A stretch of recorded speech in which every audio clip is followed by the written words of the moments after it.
right. I'm really excited to talk to my guests today. They have shared a film called Wasted. It's a documentary that runs parallel to the type of research. I'm making some assumptions here about my guests. The type of research that they're doing on an ongoing basis. They lay out some of the methodology up front, which I always love because I am a nerd. But I have the filmmakers and the researchers here, Branden Mayer, Max Goldstein. How are you both? Doing Doing fantastic. good. How are you? Where are you guys in the continent? I know one of you's in Vancouver. Yeah, I'm up in Vancouver. Beautiful up there. I'm over in Chicago. Okay, I'm in Phoenix, so it's hotter here. I get to Chicago a couple times a year, so maybe Max, maybe there's coffee or beer in our future. Oh, I would love that. Awesome. So if you wouldn't mind, just give me a little bit of background on kind of what you do at Further and Further and as filmmakers and researchers. We'll start with Branden. Yeah, so I'm a senior film director at Further and Further. I've been here for almost 3 years now. And that means that, when we go out into field for a project, we'll have usually a researcher and a filmmaker going into each market. And we'll work together to discover the story, to figure out what we're finding and try and capture it as best we can and reflect it as earnestly as possible through our documentaries. For this project, it was a little different. It was Max and I as the core team on this one. So we were acting as researchers and filmmakers throughout the entire process, which was really exciting. And then for me, typically, I'm a creative producer. I've been here for 2 years. And one of my main responsibilities is recruiting for most of the projects in North America. So whether it's something for like a breakfast sausage or for a beer brand, like I'll find exactly the people that they're looking for and we'll take whatever mediums are required to do so. That's excellent background. And that gets to the heart of as I was watching the film. So give me either or both of you, give me the kind of synopsis for Wasted, which I found really captivating. All right. Max, you mind if I take this one? Oh, no, go for it, Branden. Yeah, I've been calling it recently a documentary about Gen Z, the everything crisis, and how they're responding to the criticisms thrown at them. I absolutely love the phrase "the everything crisis." I equal parts hate it, but I appreciate it as an encapsulation. And I know when you go into kind of the second chapter of the film, I can't remember the name of the person. I think it's Aiden who gives that from his couch and he lays it all out. And he's like, "This is how bad it is." It's like, yeah. Oh, it's bleak. Yeah, no, he absolutely lays it out pretty directly. Yeah. So in the film, this is what I loved. Farah and I have been studying the story of generational narratives. And so we've been looking at this at times this 30,000 foot view and what happens in, I'm going to say the media, but I don't mean it like a right wing cuckoo. Sometimes in individual news stories, they will zero in on one anecdote or one person, and then they will try to extrapolate out and say that's true for all 50 million people that are of the same age. What I was interested about, what got my attention with Wasted was, no, let's really spend time with the anecdote. Let's understand it a little more.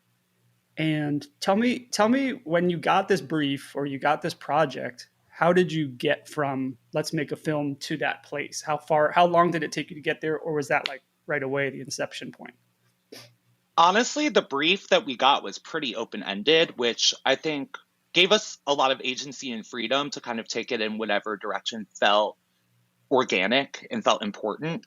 I think for me personally, having to go back and forth with clients so frequently about the spec, about who we're hearing from, I think a lot of times, a lot of stories will be sanitized or completely excluded from a project just because I think that sometimes being representative is sometimes conflated to being like very average and boring when really people that actually know who they are and can express themselves openly, like those are the people that will actually be able to get deep with more quickly because we're meeting them where they're at. And Mm-hmm. I think it's been really interesting to hear the discourse as we've been screening it. Just it feels like a lot of the same people that might go through the spec and the recruit with a fine-tooth comb and feel like, oh, we already have a creative person, are the same people that are asking questions about why we approached it the way that we did, if that makes sense. Yeah, and just to add to that, when it comes to letting the anecdote not become a headline and trying to actually follow the story, that's kind of our MO as a company, you know. And that's something we're really excited to do when we get through these public films and show that Yeah. that is our methodology. So yeah, it was kind of a non-decision to try and let people just share their stories as openly and fully as possible. Yeah, I hope that answers the question. Yeah, no, it does. And so in the film, you lay out, okay, here's the methodology we undertook to find people to recruit. You started with a postering campaign, but tell me more about that recruiting, because the characters you find are an interesting set of people, yes, but also they cover a lot of ground, you know, in their three different aspirations, and a lot of it is pretty vanilla. Like, at if you watched it without sound, you might not recognize that, but the things they're dealing with are the things people are dealing with. You can sort of rule out some of the things that, if you are me, I'm a middle-aged white guy who lives in the suburbs, and I look at Franny's makeup, I say like, okay, I wonder what this is going to be. But basically, she's like, I went to school for a trade, and now I don't think I can pay my bills with the money I'm going to make. Like, that's pretty common and tough. And when I was 22, I was dealing with the same thing. So tell me more about the recruiting process. What was so funny is we took all these unconventional methods. Like we started with the postering campaign, which turns out there's a poster mafia in Vancouver where you have to go through a specific postering service to even pay thousands of dollars to even have posters stay up. So every 4 hours, somebody goes around on a bike and rips off every poster that wasn't put up through this company. It's like So like, legitimately a protection racket. literally, To avoid any legal ramifications, I'll say that there's a very active postering community, a professional postering I community. apologize for impugning anybody's reputation. I understand it's all in the name of community together. Yeah, you just got to go but through the it's right channels. Yes. I don't know. It's wild that you can't even do like a grassroots sort of postering campaign without thousands of dollars. And then we kind of shifted focus and we did on the street interviews. We did those both in Chicago to get like kind of a temperature check on like Yeah. what non-experts, like I feel like a lot of experts have opinions about Gen Z. But then once we actually like talk to people, people's realities are much, much different. So we wanted to talk to just normal people about their thoughts. Tell me more about that, Max. When you say like experts, I kind of understand who you thought leaders or people that have researched this, but what were they confused about? Were they confused about who is within and without the Gen Z demo? Are they confused about what are the characteristics? Are they getting mixed up with millennials? Is something we see a lot. You mean normal people or experts? The people you were talking to in the intercepts. It was really interesting. Well, we talked to young people, we talked to old people. There was one. He was in town for a conference, and he was like, "Honestly, like there are so many things already dividing us. Like, why are we manufacturing these divides? Like, I just want to exist." Also, like, what's so funny is a lot of them echoed the tropes that you hear from the air quotes media. You Yeah. know, it seems like they were like regurgitating the discourse that has been taking place about these people that really haven't had a chance to exist in the world fully. They're still getting their footing, and somehow we're still holding them to this standard as if they should have it all figured out. It's like, no, they're still kids. They're figuring it out. But it was interesting to hear how many people echoed those sentiments, and also how many people kind of had their eyes open that these were sort of manufactured archetypes. Mm-hmm. The posters that you did played right into that. So they had sayings on them like Gen Z will save the world, or Gen Z or lazy, or whatever they said. They were the tropes. Do you know which ones generated the most interest or attention? Do you have any sense of that? Well, they were taken down so quickly that it was hard to tell. I will say, I actually, Max, I didn't tell you this yet. We just did a screening in Vancouver, and I was speaking to some people that organize Music Waste, which is a festival here in Vancouver. And they had said that they had seen the posters, because I was going up every day and repostering a bit tenaciously. And they said that they had seen the posters. The only one that annoyed them was the Gen Z doesn't want to work. That one really, really stuck in their craw, and they had been talking about it and written a few emails, et cetera, just to try and engage with it. So that one, from the information I've got, that's the one that got the largest reaction. Were those written? I mean, obviously you're trying to get attention for your project, but were those written deliberately to provoke? I mean, that one is a provocation for sure. Yes, I think like initially it was like, what will this generation do when confronted with the stereotypes people make about them? And unfortunately, we didn't have the opportunity to fully see how it panned out.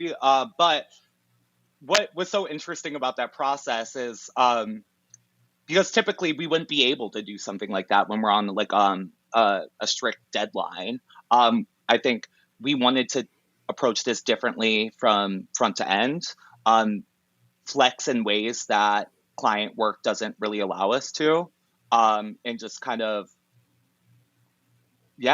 approach it in our own way. But what's funny is we ended up finding people through social media, which is one of my, like, I have different tactics recruiting for whatever project. Like, Sure. Different projects require different methods. But I essentially asked Branden, like, where do young people hang out in Vancouver? And I just geotagged and did my Nancy Drewing on the internet. But we screened a lot of people. We talked to a lot of people before landing on those 3 or 6. There are 6 in total, but 3 main people that we follow. And we really went back, like me and Branden had some very long conversations, just kind of debating, like, sort of what stories feel like they really need to be told.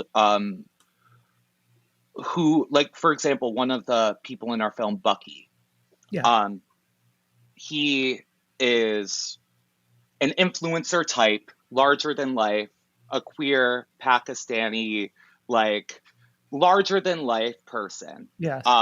And wants to be famous, tech savvy down, like, embodies so many stereotypes about this generation. And do we include that? Like, somebody that, like, could be perceived as a walking, like, stereotype about this and he knows that. He knows that about, he's very aware that he is an embodiment of those things. But there is so much more depth to him than that.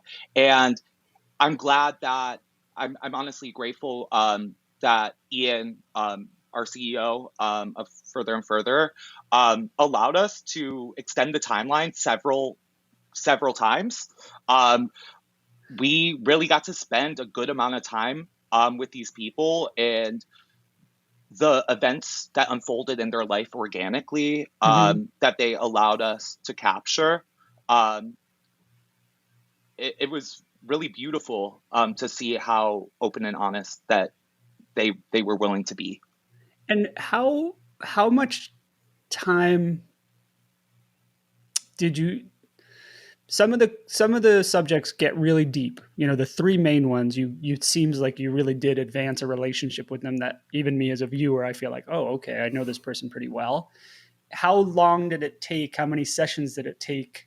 And how did you know before whether you would get there or not with them to get to that level of depth? Yeah, I think a lot of it has to do with just having done this job for a while, and, you know, having great role models within the company. Ian's a clear example of that. But you figure out pretty quickly when people are willing to be open to a certain extent. And then it's just a matter of meeting them there and being open as well.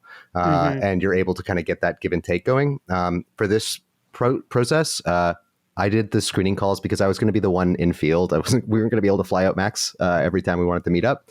So there was the screening calls, and then there were hour plus interviews online. And then we went and met all the 6 people we liked most in person. That was about a 2 to 4 hour session. And then after that, the following sessions were about 4 to sometimes longer hours, just to really get close. So obviously a lot of it you see in the film, but there's also a lot of just hanging out, just chatting.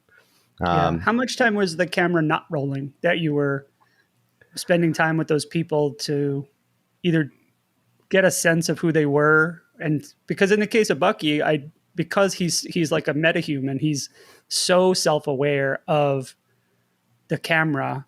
Was it hard to get him to be like, okay, I don't need you to switch it off, but I need you to, we want to go a little deeper here. Are you comfortable?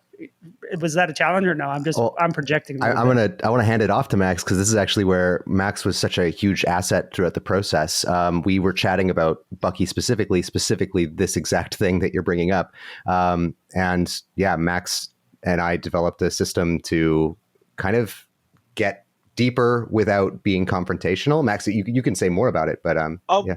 Well, ultimately, like, there was something about Bucky that I really it kind of caught me off guard. I wasn't expecting to feel this way when we were first introduced, because Branden would share with me all the interviews, and I would sort of like watch and like take notes and sort of, and with Bucky, we knew that Bucky is a larger than life character. Totally. And there was a moment where I was like, do you know what, Brand? Like, I feel like I know Bucky at this point. Like, I know from just operating in music and queer nightlife, and just like, I know people that have certain types of personas, but there's real people under there that have been through some shit. And a lot of times that's a defense mechanism. And I think I made a list of kind of hardball questions, kind of like calling him out,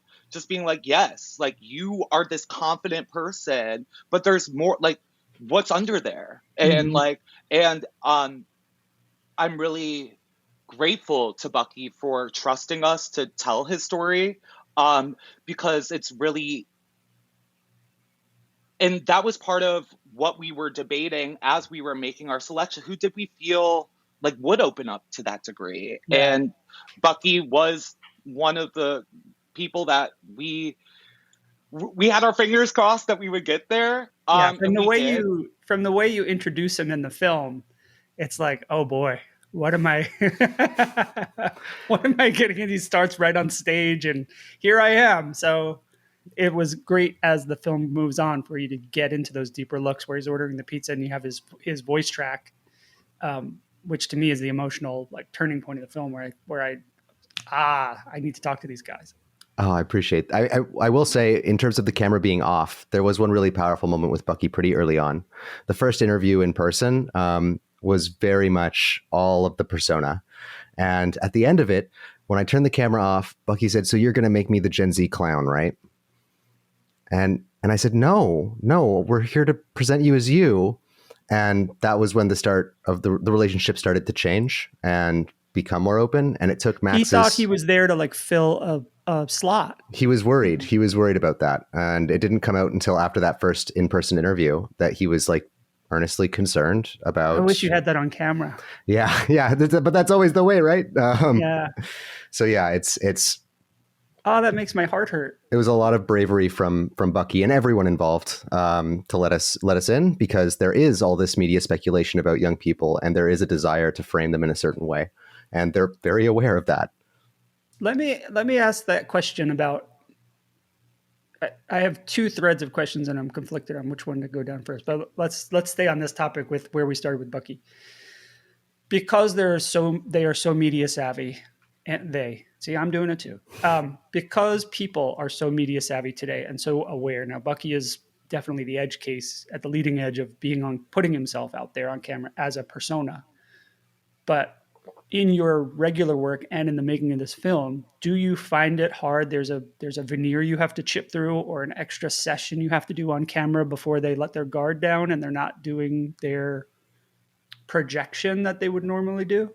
I'd say that's key to the methodology that Ian has put forward with Further and Further, right? The idea is that when you do questions on day one, you're going to get those day one answers.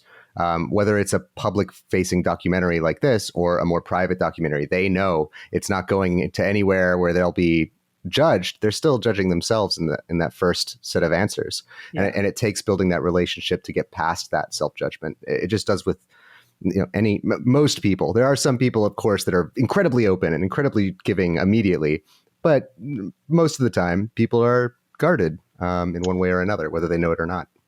And I also think, to speak to the research team, like one thing, like as I'm finding people, that makes me feel good about bringing people in is all of our researchers are like good hangs, like they're fun, good people. That's part of the game, yeah.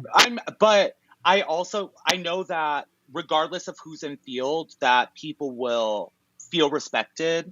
We will meet them where they're at. And regardless of any hesitation, that I know that eventually I've never had anyone come to me with anything else other than thank you for this opportunity. And that for me, just speaks to our research team and our film team. Everyone that goes in field plays a part in creating a space to make people feel comfortable sharing. And do you plan multiple sessions then with subjects that I mean, obviously for the film, yeah, you can see that you covered them over a series of conversations, but in your regular research, you have a similar approach to get through that day one shell? Yeah, we try and always hit 5 sessions with our participants. Oh, okay. So you really do get through it. Yeah, because once you break through, then you start getting to really know each other. And once you start really getting to know each other, you're both wrestling with those original questions much differently. And by that final interview, that's where you end up getting the best stuff, because the walls have been broken down and we've actually had some time to sit and think and be honest. And trust is something that takes time to establish. And even in the online portions of studies, like a lot of studies will have 3 phases where, like, first, a lot of people don't really understand the type of research that we do going into it. Like, we try to explain to them up front, like, what this is about. But then once they realize, like, oh, I thought I was going to some focus group thing in my head. But now you're asking me, what are my goals? What are my desires? What is lacking in my life?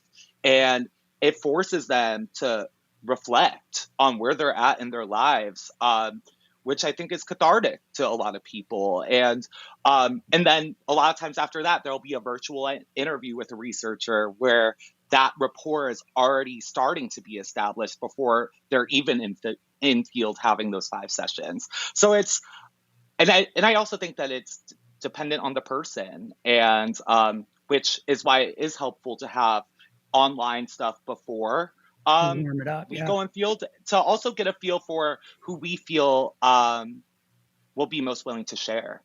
Mm-hmm. Do you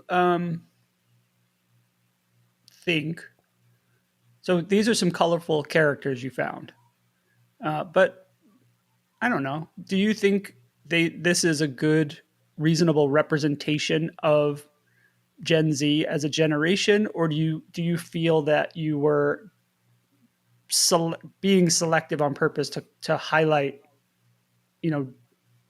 brighter colors in the palette? Yes. Or both, right?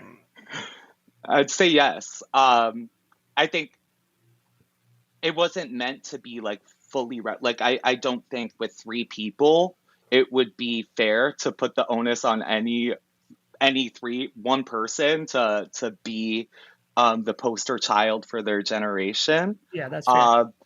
But I do think that because this isn't our first Gen Z project, ultimately a lot of brands hire us to learn about young people. We kind of knew that the chatter around this generation was kind of bullshit, and I think those myths had already kind of, and not even busted. We just knew that there was this divide between how this generation was feeling and how that they were being talked about.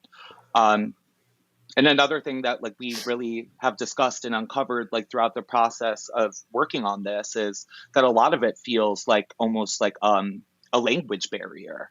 Like, what do these overarching ideas mean? What does it mean to work? Like, Franny quit her job over the course of this film after like working there for 3 years, becoming a manager. Mm-hmm. And like, to some people, like quitting your job, so I don't want to work, but she's hustling. She has her own business. It's like, what does work mean? Does it mean working for somebody else? Does it mean operating in a system that won't show up for you the way that they're expecting you to show up for them? It's I Those disconnects became increasingly apparent, and like in a pretty like concerning way, because like it's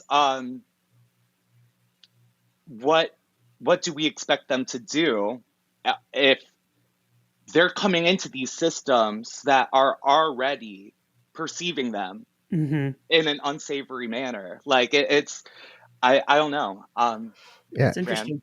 I'd also like to speak to your really early point, Adam, that, yeah, when you look at these people, you could very easily say, oh, these are colorful characters. Look at Franny's makeup, for example, or Bucky's big personality. But when we were talking to all the people we talked to, part of why we chose the 3 people we chose, and the 6 actually, was that their opinions were less extreme than a lot of the ones we were hearing in a lot of ways as well, which I think is worth mentioning, because there's kind of in the trunk of the comment, oh, these are creatives or they're out there people, is this idea being smuggled in that their ideas are also extreme, or vibrant in such a way, but that wasn't really the case. Yeah, they were pretty reserved. They had, like you said earlier at the top, they had pretty reserved opinions. They're just trying to make it through. Yeah, it's like a Trojan horse, though, because you watch Zulema, and she's like, I think when you introduce her, she talks about being an artist, and it's a 10 to 10. It's a different type of work. But then when you keep going with her story and you see she's just starting a business, she's a small business owner.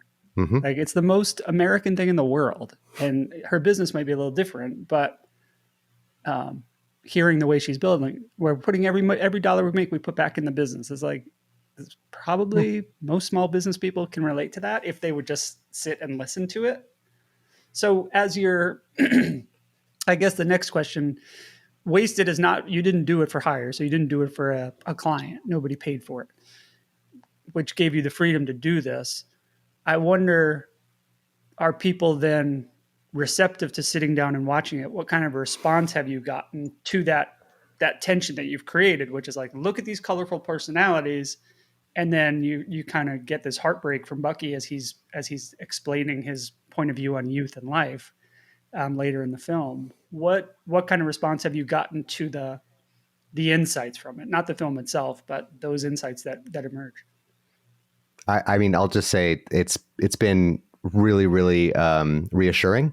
A lot of people have come saying, I kind of felt this might be the case, but I haven't seen it expressed so directly.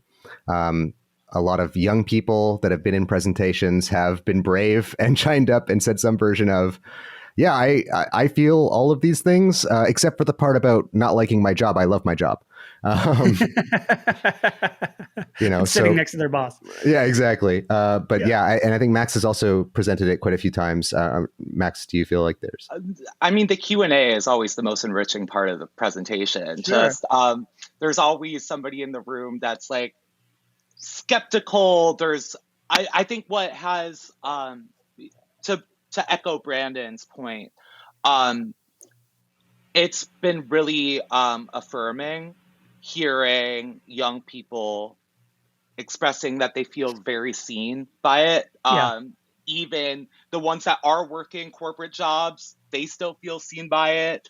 And like, to me, that means that we did our job, and that's all that you can hope for going into something like this, because like getting a brief, like make a short documentary about an entire generation is not a small feat.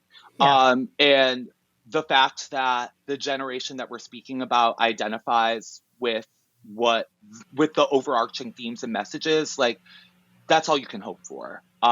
So ultimately, it's the reception has been very positive, and I'm honestly just grateful that we've been able to have so many discussions that have been thought provoking. I never go into a discussion feeling like I know it all. So it's been cool to um, be able to share it with other brilliant minds, not calling, yeah, no, but like, I get what it. I mean? Just like other people in the industry and other professionals, and sort of hear their takes on it. It's been really enriching. Are, what are some of the skeptical point of view or the skeptical questions that you get? Um, are because these people are creative, are their opinions very different from non-creative people? That's that's it. Like The question essentially, as old as time itself, isn't it? Yeah, yeah, but yeah. I don't know. It's wild to me because like you were so quick to acknowledge that these are three very distinct stories and experiences that Yeah. vary wildly from one another. But the fact that there's still people that will look at all three of them and be like, oh, all three of you are the same. You are all these like left field creative types. So you must all have your viewpoints are aligned because of that, which is really not the case. And if anything, like there were some like tensions, like even like between like the perspectives of the participant, like the very different points of view, which I think is a friendly reminder that there's like more to people than what meets the eye. Yeah. Um, This does that in a way that is not finger wagging. Like it's not a lecture. It doesn't feel that way at all. It pulls you in a nice way. So let me ask you the question directly then. You are the both of you are doing a lot of research. I'm assuming you're getting a lot of assignments from your clients for this kind of Gen Z ethnographies or deep dives. Do the people in this, not their outward appearance or their personas or their who they are, but are their attitudes, are their concerns, are their point of views pretty representative of what you see more commonly, more often? I'll say yes, absolutely. I mean, we've done projects in Japan, in Brazil, in all parts of Europe, all parts of the Americas, and consistently, these factors that they're talking about in this film are pretty hard to ignore no matter what walk of life you're in. The economy has not been very friendly to newcomers to it. The cost of living in general has skyrocketed in most places, and trying to figure out which crumbling institution to jump into is not a very fun negotiation to make. So I do think that generally these concerns that are reflected in the film are pretty darn representative for the majority of young people that we've spoken to, at least. Max, is that the similar experience you're having? I see you nodding. yeah, no, fully, yeah. To be fair, Branden is the one that really goes in field and spends time with. I'm kind of usually sometimes they send me in field to recruit, which I love, because I can literally meet people where they're at, like Right. quite literally. Yeah. And there's something that feels really organic and also kind of helps them understand what they're getting into. They're like, oh, this is already different than any.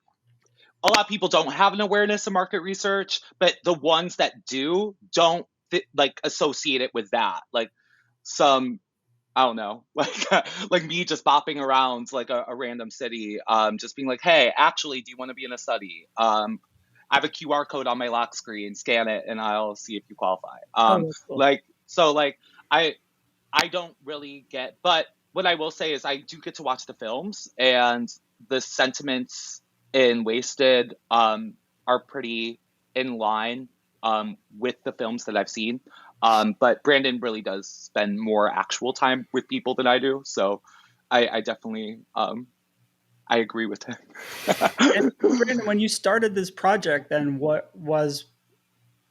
did you have a hypothesis that, hey, we have this body of work that tells us this, let's figure out the most compelling way to package it in a a longer form film than we normally would make so that we break through with it with the story, or was it just let's tell the story that happens and see what it is? I'll say there was a ongoing conversation just from recent projects, and just generally in the air about Rick and Morty nihilism, or just this kind of bad faith interpretation of people being real about their situation and assuming that it cast them in a hopeless place. And the only really assumption Max and I went into this project with was that there's no way that all the young people in the world are walking around like Charlie Brown, hopeless, and scared, and all these other things, or focused entirely on being an influencer or any of that stuff. So really, the only idea we went into this with was that there's got to be more to the story. We were hoping that it would end up being positive, or that it would have some silver lining to it, because most things do if you just look at them long enough. And yeah, so I hope that answers. Like, we've been doing research on Gen Z, and we've seen similar things play out in other studies, but when it came to this one, Vancouver is a very specific place, in a very specific situation. I wouldn't be surprised if we found out that actually, no, people are all Charlie Brown in Vancouver. All the young people are walking around miserable and pissed off, because it's very tough here in a lot of ways. So, yeah, I hope that answers the question. Max, do you have anything to add? We definitely did want to. We went into it hoping that it would feel hopeful, but also like the way that the stories unfolded, you kind of had to follow the story. It wasn't like we were going in there trying to prove hypotheses or prove like we weren't trying to prove anything. We were just trying to meet people where they're at and just tell their stories as honestly as we could. Did you met with them a bunch of times on camera, even after the initial? Did the story really unfold in the way, I can tell from the cut that it's different conversations, but did you have that sense earlier on and you just chose later footage, or did the story really reveal itself for each character over those visits? Yeah, over the visits, 100%. Like, I had no way of knowing that Franny was going to quit her job. In the first interviews, like the first 2.5 interviews, she was talking about how great it was there and how much she loved her job and how fantastic it was. Sort of. Well, just like, I'm doing this job and I love working where I work. I love the industry I'm in, et cetera, et cetera. We had no way of knowing that she was going to quit. And what was interesting was the shift in her mentality. In the first interview, she's talking about feeling hopeless. She's talking about the world feeling like it's beaten her down. But I love my job. And after the job goes away and she's really forced to fend for herself and really do survival, the change in her tone was so vivid, that you can't not tell the story that way once that's what you're seeing, Similarly with Bucky, he was so hyper confident the first few times we talked, and then got a big blow. And that blow just happened to coincide with our meetups, and the vulnerability he was willing to share really defined his story. So the title, because the title definitely sets you up for the word wasted. And that plays out. And again, I think it's Aiden that really is given the job in the script of, here's how bad it is at the kind of the middle of the film, of the running time. But how did you land on that for the title, knowing the beginning, middle, and end of the story? Like, I know you didn't want to call it like rainbows and unicorns, but what was the thought process there? So I'm sure there was one. I could tell from your face, Max. You're like, it's actually funny. It's actually really funny because this project was Ian knew that he wanted to make a film about Gen Z, and it was presented to us. Y'all go out and make a film. We're calling it Wasted. And at first I was like, okay. And I think that almost prompted, like, I don't feel like the youth is wasted on the young. I don't feel, but I think that we toyed around with different titles, and he gave us agency to name it ourselves. But I think the more that we sat with it, I feel like I think that he might have thought that wasted would mean one thing, when he decided that that would be the title. Mm-hmm. But as the project um, proceeded, it took on a whole new meaning. It does by That the end of the film. Yeah. And that was something that we couldn't have anticipated at the beginning of it, And, fully. and also, at the end of the day, we want to. There's no point in making this thing if people aren't going to watch it. And a title like Wasted ensures that people are, going to be interested in hearing what we have to say. And I do think it's a very clever on Ian's part, that we've essentially turned it. Yeah, you hear the title Wasted, and you think, wasted. You think slacker. You think all that stuff that people said about, frankly, Gen X. And what we're Exactly. finding in the film is that no, it's us. We are wasting the time we have with these incredibly hardworking, incredibly dedicated, incredibly self-assured young people, because we're not serving them in the way that they need, literally, to survive. Yeah. What do you guys think prevents in mass? Like, so we're talking about Gen Z. We know Farah and I just did an episode called "Here Comes Gen Alpha," which, by the way, has not been done being born yet. That ends at the end of this year, according to the experts. So just stay tuned. They're already laying those same tropes on them before they're even out of grade school or alive. I would consider you experts in telling these stories and getting to this information. What makes it hard for people at the entry point of telling the stories to look past that day one response? In your estimation, I know you can only speak to your own experience, but why is it so hard? For do you mean for people outside of our organization, or for the people we're talking to? Yeah, not yeah, for people outside of your organization. So Max made a point earlier about these tropes that are laid on, these expectations that people in the intercepts, the man on the street intercepts that you did, where they were just like regurgitating Gen Z headlines from the New York Post. That Why did they stop there? I think it's in my experience, it seems like you hear these things and you build up kind of a epistemic understanding of a subject, and it gets very hard to break out of that thing. There are like these constellations of ideas that are formed, and they all rely on each other to be true. And so when you start challenging those things, it gets difficult. And I think that applies to the people that are asking us questions in some cases, but it also applies to the people that we're asking the questions of in our interviews. A person might hear, this is a study about gardening, and already they've kind of come up with a constellation of what that means, what a company may want to learn about that topic, et cetera, et cetera, et cetera. And everyone's just kind of operating, trying to keep the system going in that in any conversation. So that's the whole idea behind having more than one conversation. All parties are going to kind of subconsciously go with the status quo in some way or another, or ideas that they're familiar with, until you really force a kind of challenging of that. I also think that there's an element of like laziness, and also it's a convenient narrative when you see a generation that's operating in the world in a way that's like foreign to you, and you see a generation that's doing things seemingly differently. It is kind of threatening when they are sort of looking at the way that previous generations have done things, and they know that that is not going to work for them, so they're doing it their own way. And I think it's really easy to like look at a group of people that hasn't had as much time here or as much experience and be like, oh, that is wrong, and Right. Why don't that they just do it the way we did it? yeah.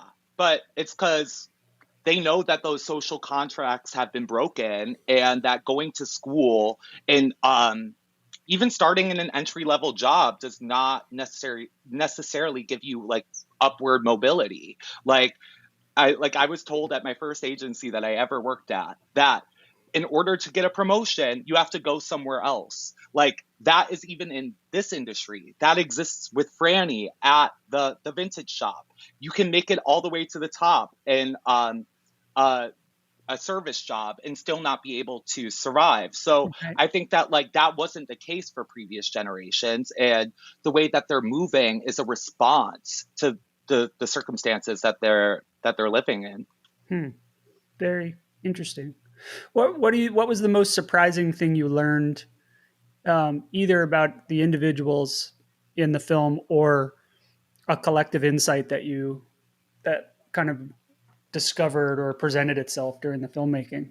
I'll just say my favorite one was whenever any of our participants would mention a millennial they knew. Zalema said it very. Am I allowed to use bad words for the purposes of this quote? Okay. She said, millennials fuck their time up.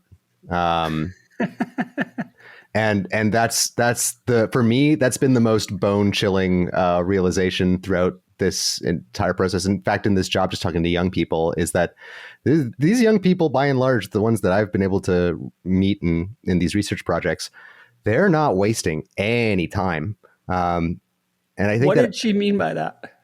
Well, what she meant by that was that in this case, a sibling of hers had worked very, very hard to get a job and have a position, and worked really hard to try and forward that position, and now is in a place where they've gotten a lot more responsibility, not a lot more pay, and are not really living their life for themselves. They're living their life for this identity that is their career that doesn't really reflect them, and they haven't gotten as far ahead as they maybe ought to with the amount of effort they've put in.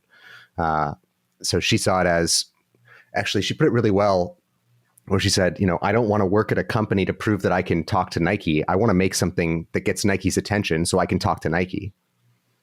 And I think that's kind of true of the mentality for a lot of the young people we talk to. She is a person who knows herself. Yeah. And also, I think there's a lot to be said for the role technology plays in this, right? Like Bucky and I were talking about the millennial pause and other issues that people that haven't grown up with iPhones have with recording TikToks, like simple things like not knowing how to lip sync right, or talking too much like a YouTuber from the late aughts. Hey guys. Yeah. What's up? Welcome back to the channel. Smash that subscribe button. Yeah, exactly.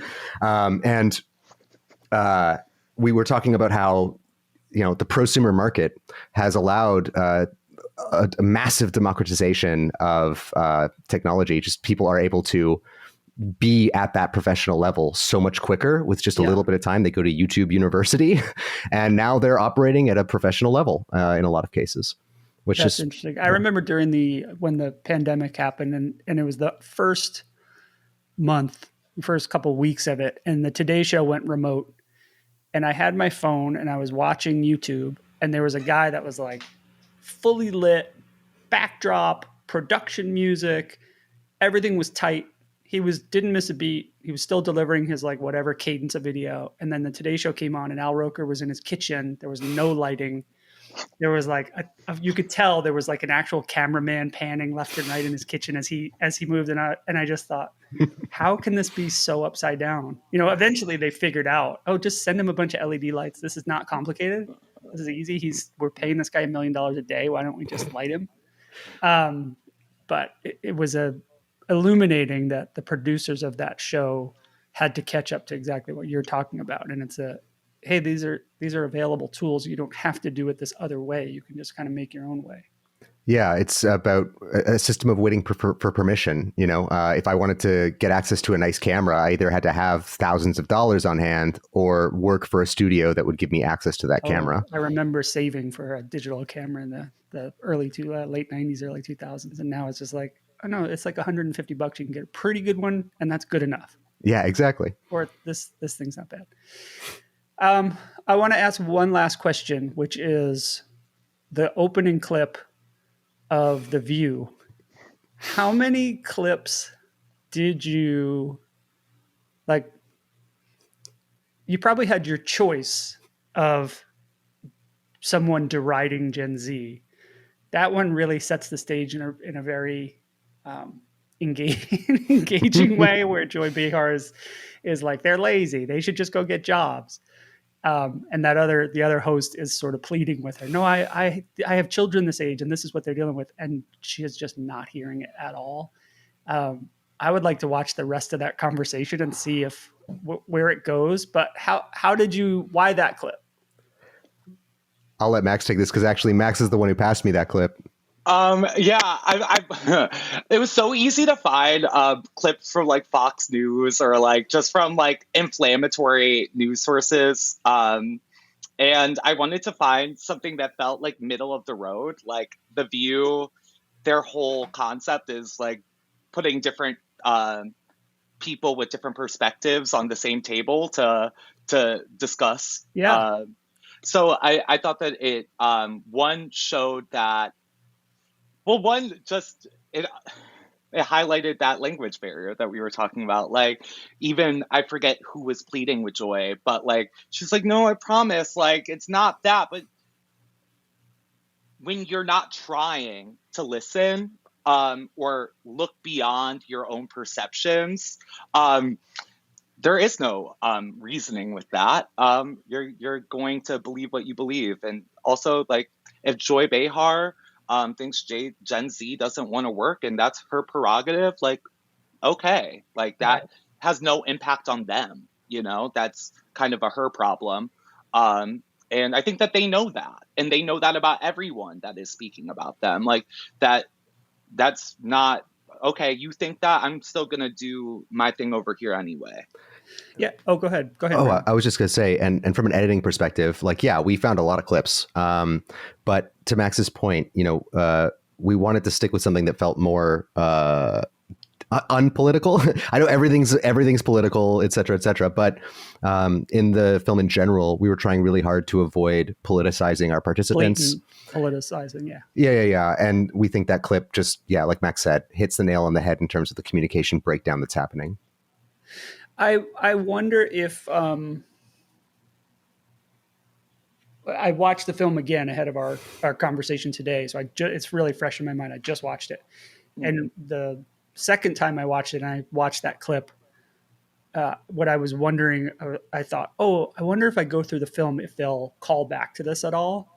But I don't think you did. I didn't hear any of the subjects say, and nobody's listening to us, or older people aren't listening. They're saying like, we can't do it the way they did it, or I think they say older people wreck the planet. We're stuck with that. They do reference their place in time, but they don't say, they're not shaking their fists and saying, why aren't older people listening to our point of view? It's almost like it doesn't matter. They're pretty aware that they can agree or disagree with us, but we have to make our way in the world, and we have to do it on the reality of what it is.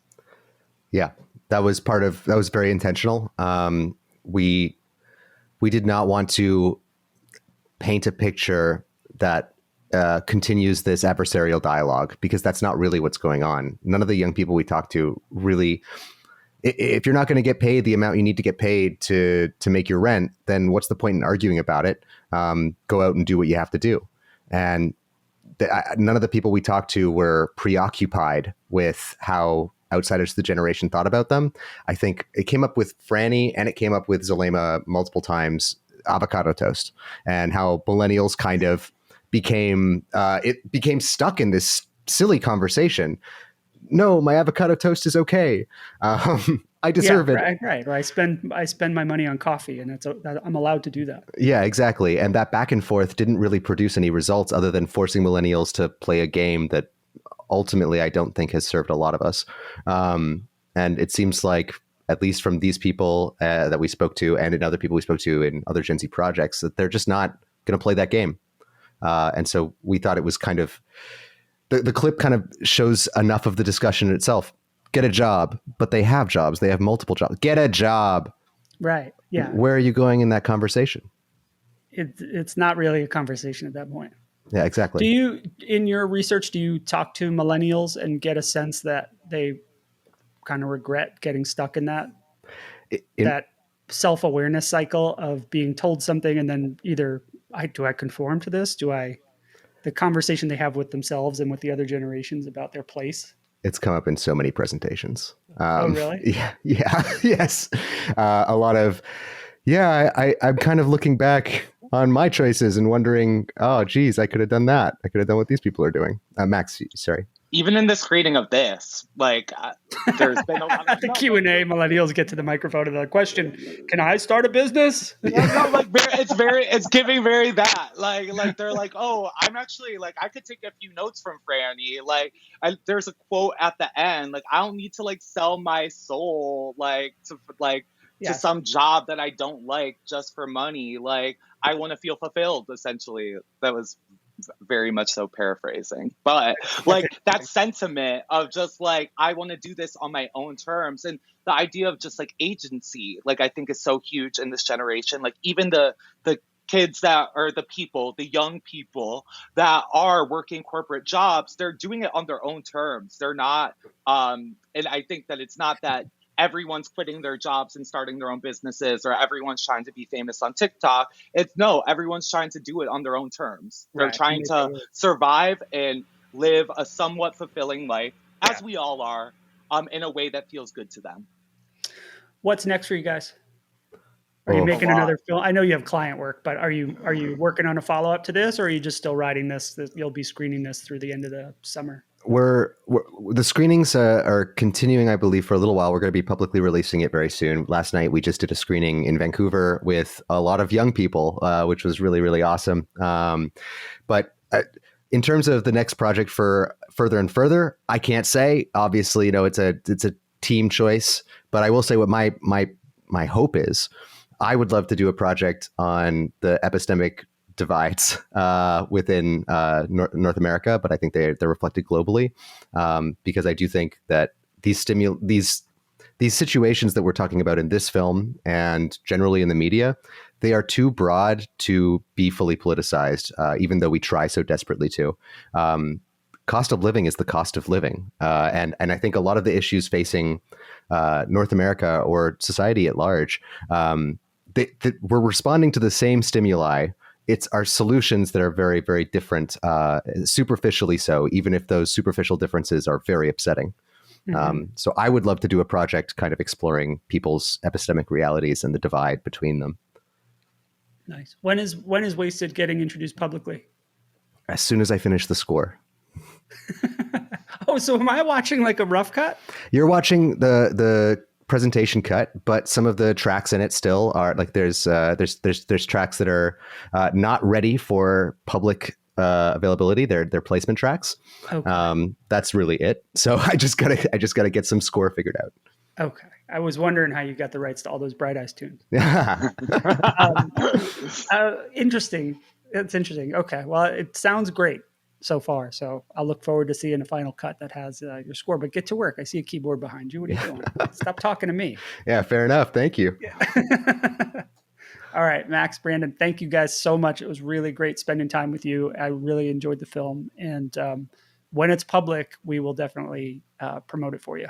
Share the link with everybody. Thank you so much for having us. Thank you so much for having us. Yeah, well done, boys. Thank you. In the Demo is written and hosted by Farah Bostic and Adam Pierno, with support from the Difference Engine. Edited by Allison Preisinger and Amp Studio, with production support from Ashley Darrington. Music used with permission by Omega Man under the Creative Commons license. Go to inthedemopodcast.com for behind-the-scenes research, supporting information, and transcripts. If you'd like to support the show, please rate, review, and share the show with people you think will appreciate it. Thanks for listening.